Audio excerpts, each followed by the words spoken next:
네, 안녕하십니까. 여성가족부 장관 이정욱입니다.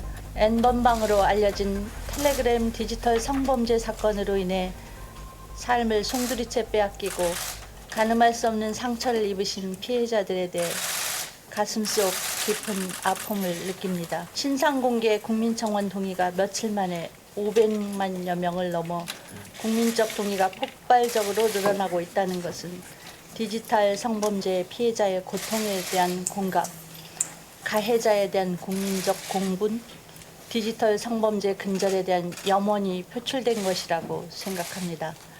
대책을 촉구하는 절박한 요구 앞에서 여성가족부 장관이기 이전에 아동과 청소년 보호에 책임 있는 사회인으로서 실효성 있는 대책을 세워야 한다는 절박감과 무거운 책임감을 느끼고 있습니다.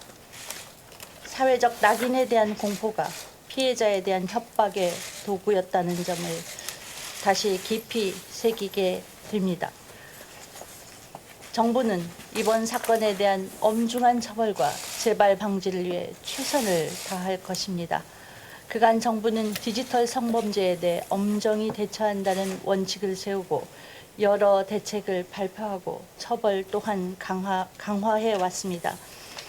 우선 신속한 삭제 지원을 위해 디지털 성범죄 피해자 지원센터 내 삭제 지원 시스템을 구축하고 여가부, 방통위, 경찰청, 방심위 등 4개 기관은 공공 DNA DB 구축을 위한 협업 체계를 강화해 왔습니다. 한편 영리 목적으로 불법 촬영물을 유포할 경우 징역형으로만 처벌하고 촬영 대상의 의사에 반하여 유포한 행위 등의 법정형을 상향해 왔으며 딥페이크 등 피해 방지를 위해 합성 편집을 통한 성적 영상물 유포를 처벌하도록 법률도 개정하였습니다. 여성가족부는 피해자들을 보호하고 2차 피해가 더 이상 발생하지 않도록 하며 잘못이 있는 자에게는 엄정한 처벌이 이루어질 수 있도록 관계기관과 협력하여 모든 노력을 다하겠습니다. 피해자 지원에 특히 만전을 다하겠습니다. 현재 피해 신고 창구를 24시간 운영하고 있으며 텔레그램 디지털 성범죄 피해자에 대한 삭제 지원 서비스 등을 지원하고 있습니다. 도움이 필요한 피해자분들은 주저하지 마시고 지원을 요청해 주시기 바랍니다.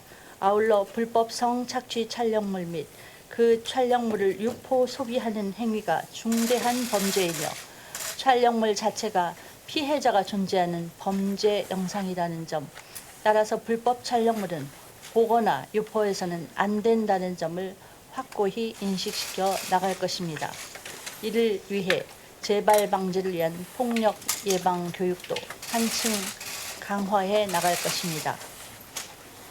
여성가족부는 범죄 피해로 고통받는 여성들이 2차 피해로 2중, 3중의 고통을 받는 일이 없도록 관계부처와 협력하여 꼼꼼히 점검하고 신속하게 대책을 마련해 나가겠습니다.